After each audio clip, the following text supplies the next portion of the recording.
Your Mac Mini might power on normally, but if the display keeps flickering randomly, it can be really distracting and hard to use. This usually happens because of loose cables, incompatible display settings, or graphics driver issues. In this video, I'll guide you on how to fix the Mac Mini display flickering problem. So without wasting any more time, let's get started. Solution 1. Unplug and plug HDMI cable. First, unplug the HDMI cable from both the Mac Mini and the monitor. Then wait a few seconds, then plug it back in, and make sure to plug it in properly. Solution 2. Adjust display settings.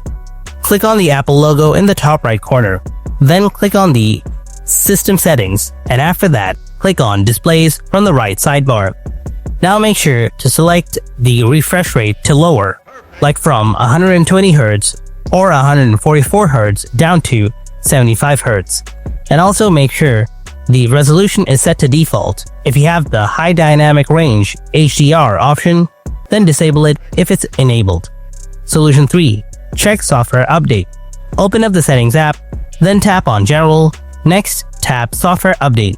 If you find any software updates there, then install them. Hope it helps. If you found this video helpful, then don't forget to hit that like button. Thanks for watching. I'll see you in the next video. Until then, stay tuned and take care.